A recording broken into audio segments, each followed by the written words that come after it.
My Chiefs have just beaten the Reds 31-21 in Brisbane. Let's go.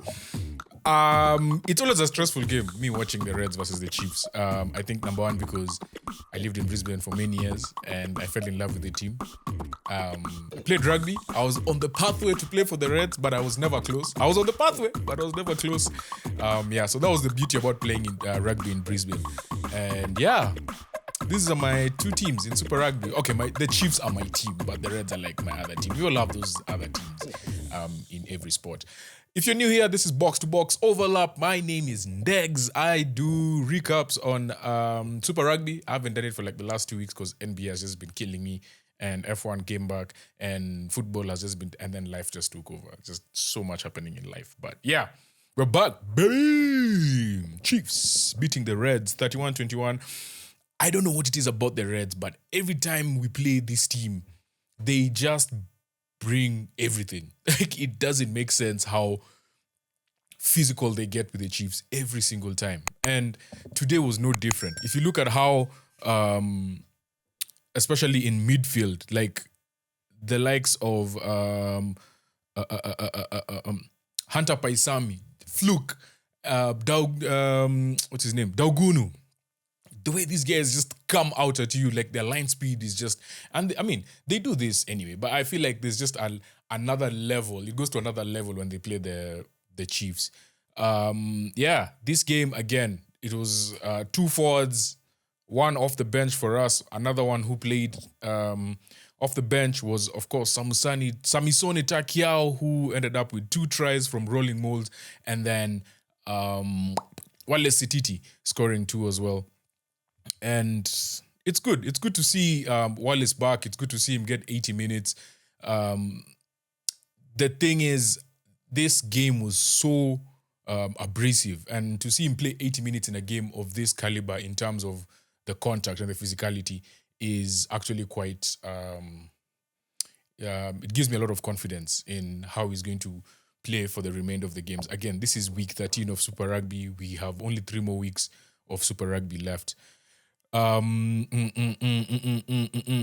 right, so where was this game won and lost? So for me, obviously, the Red second half, the discipline was just insane. So at halftime, I think it was tied 4 penalties apiece for both teams. And then second half, I think they just got like 6 penalties in a row. And that's what really just killed them in this game. It really just finished them. When you include the yellow card that they got, when you consider how much territorial pressure they're putting on us, like we would get to the area, the defense something would happen and we don't score, right? But then they just find a way to put pressure on us in terms of territory. And I think that pressure really came off of our exits. Our exits were not great, especially off kickoff. I think that's something that we need to work on. And I don't know what it is. This is the second time this has happened coming off a bye. Because the last time we came off a bye, I think we lost to the Brumbies. And same thing here. Like, we just not as sharp, like coming out of our own territory. And that's where I think the Reds really got good ball to play from. And then, again, you have to consider that most of these things are happening after we score. So after we score, when they kick off is when things just break down. So, yeah, there's a lot to work on in terms of how we exit our own area.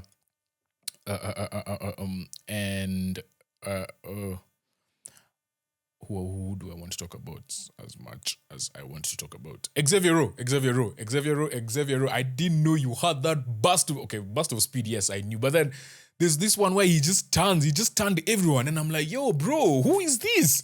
Yeah, just dumbing people, missing tackles, breaking tackles, and I was like, yeah, Xavier Roe. And I think the way he played Cortez, Ratima, I mean, when you're the coach, you're like, okay, I can give Cortez like just 20 minutes instead of like 30 minutes or 40 minutes, right? There's no need to panic because Xavier Roe is actually putting in a performance. So it was really good to see him get the start, get the nod. Played 59 minutes, basically 60, and he was quite solid. Brown as well played in the 13. He was okay. He was not like amazing, but he wasn't bad. Foketi came on. Finally, he's back. I think he had a hamstring injury. And also Who else came on? Sa came on for Josh Lord just before halftime. Josh Lord has had one of those games of his where he's just every time we have a line break, he's there, and he's the one of his most underrated skills is the ability to hold the ball in two hands and just really confuse the defense. Because most of the times when you see a forward running into the defenders, especially after a line break, he just gets tackled so easily, right? Because their head is just tunnel vision, right? But Josh Lord is always holding the ball. He's looking around. I remember there was a game, was it the Blues? I think it was the Blues, where he was holding the ball in one hand, or it was the Crusaders. He was holding the ball in one, it was the Crusaders, yeah. Holding the ball in one hand, and then he's like faking defenders, and then he finally lobs it to his support player. So, yeah, Josh Lord just has that knack. Like, he just has that ability to really draw in defenders, and he's always there during line breaks. And the beauty about having such a tall guy is even if you tackle him, he can easily offload. He's comfortable with holding the ball in one hand, even though that's not what you advise when you're coaching kids playing rugby.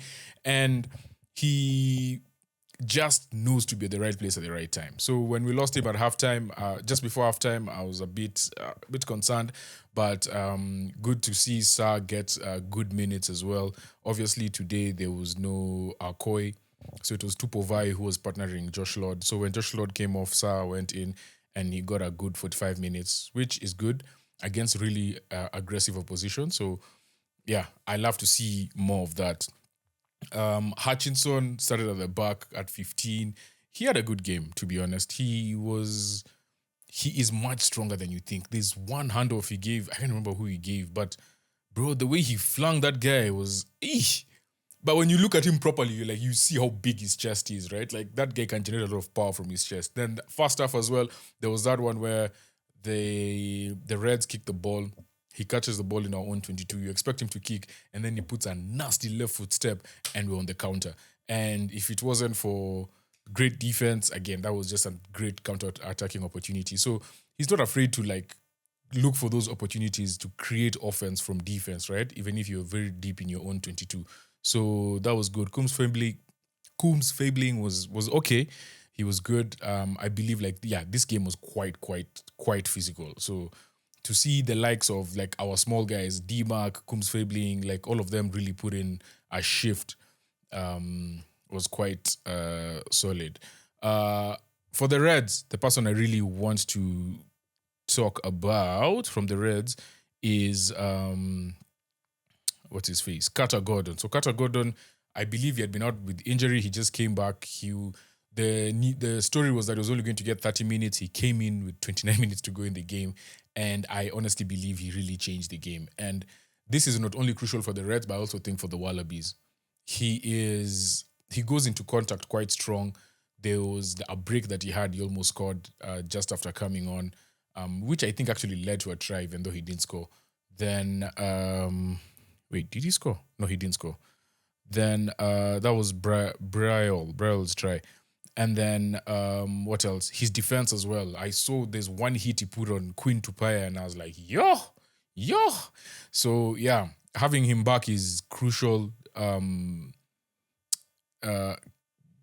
because, I mean, they're in there. They're not far off. If you look at the standings, the Reds are actually in 5th place. And the Crusaders ahead of them have played a game more. So they still have a chance to sneak up and go all the way to 4th, yeah? Even though the Brumbies play tomorrow. The Brumbies play... Who do the Brumbies play? The Force tomorrow, which is a crucial game as well, because the Force are also on a bit of a roll. The Force have beat the Waratahs last week in Sydney. They had a bye before that. They beat the Crusaders before that. They lost to Fiji and Drua. They beat the Reds 42-19 before that. So they're on a bit of a roll. And if they win this game as well, it will give them... Honestly, they have to win this game to have any hope of making it to the... They have 20 points right now, and they're 5 points away from 6th place. So they need those points. And I think if the Waratahs don't win, then they move above the Waratahs and the Highlanders, right? Because they play the Brumbies, yeah. So, for the next few weeks, I think having Carter Gordon back is great. They really, really need him. Who Who else was impressive in this game? Nongo. Oh my goodness. I have just remembered. There's the try that Pritchard scored. It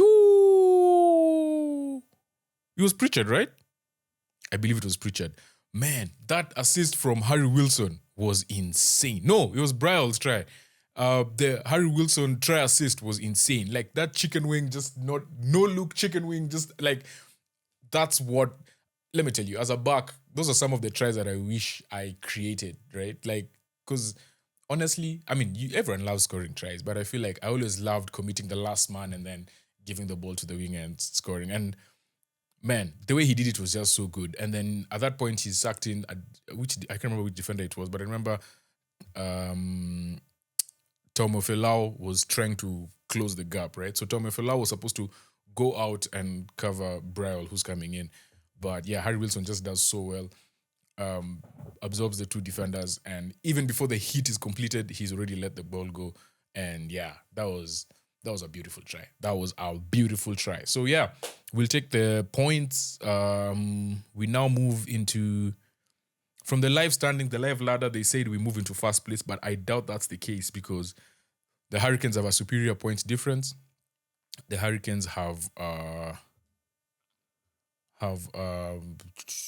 4 more bonus points, even though we are tied with them on points. So, yeah, I think we move into second. We just leapfrog the Blues, who lost to the Crusaders earlier today. So, yeah, good win, and we keep rolling. The most important thing is getting the win after the bye. Like, that's just it. All right, guys. Cheers. Thank you. Subscribe, share, like, leave a comment. Let me know what you think, what you thought about the game. If there's anyone who impressed you that I've left out, and yeah, all of that good stuff. Peace.